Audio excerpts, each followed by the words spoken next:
What post-9/11 U.S. can't teach France, so please, mind your language, show some restraint.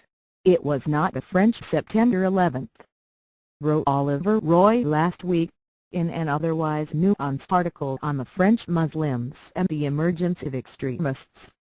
This brilliant intellectual, the researcher on Islam, meant there was no comparison between the 17 victims of Paris and the nearly 3,000 dead in the United States 14 years ago. The size and intensity of the crime and trauma, the level of destruction, defies the comparison. But so do the consequences. French President François Hollande may have enjoyed the miraculous boost in the polls. He may pace on the deck of an aircraft carrier with a strange bush-like swagger amid the chorus of sacred national union. But he won't bend the course of world history because of an attack on his territory. Still, he looks at France now and finds matters of tremendous reflections, along with some similarities. Coping with anger is one of them. In the 10 days after September 11th, 3 innocent men were killed in Arizona, Texas and California, just because they looked Muslim in the eyes of the shooters. One was a Sikh store owner who was targeted because he wore a turban. France has had no murders but saw more anti-Muslim attacks, ranging from insults to depredation of mosques, in the rest of the country from January 7 to 20 than in all of France in 2014. Then there's the institutional furor. I remember vividly in 2001 the cases of Muslim foreigners deported for spurious reasons, such as mere accusations of having made anti-American statements, not even related to terrorism, in reported private conversations. Some were jailed in secret on the most outlandish suspicions. A Pakistani man with heart disease, locked up under the pretext of his overstaying a visitor's visa, died alone in a New Jersey cell of a heart attack. Others were forgotten behind bars for months.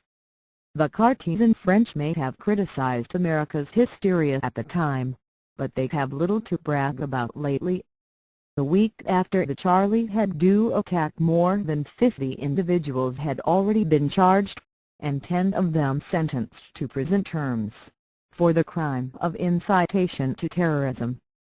One of them is a man arrested for driving under the influence who got a 14-month sentence, due in part to his previous arrests, after mentioning the fate of the 3 police officers killed. Another is a man with psychiatric problems who received 3 months for his rants, even though the prosecution itself recognized his place was less in prison than in a treatment facility. French comic Dieudonné, accused of anti-Semitism, which he denies, but convicted 9 times for inciting racial hatred and similar charges, will be judged by an anti-terror court for his apparent condoning on Facebook of a they coolly believe, the killer at the kosher store in East Paris. Dieudonné is a pathetic merchant of hate, not a terrorist. Neither seem to be 6 other people sent to prison, one of them for 2 years, for their ugly posts on social network, in accordance with the same law originally aimed at jihadist propagandists on the internet. After September 11th, Americans resented having been too kind in the prevention of terrorism, and many commentators urged Paris not to fall into the trap of its own Patriot Act. But the French have long had a set of anti-terror laws that have been the envy of America's police and intelligence departments. Attacks by opposition politicians stating that the legal hurdles of France's soft-on-crime and socialist government, which they claim prevented phone tags of the terrorists, are a joke. Our police let the terrorists off the hook this summer for a number of reasons. Firstly, they had nothing on them but petty violations of counterfeit laws.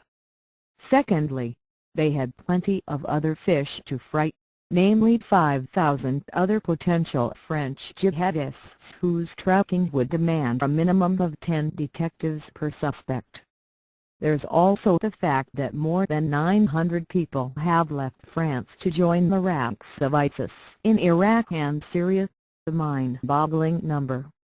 America discovered in 2001 the extent of the hate brewing in the Muslim world through the acts of 19 killers, some of whom had spent more than a year in their country.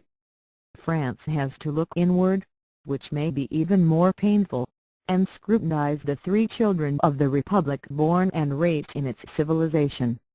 And it does.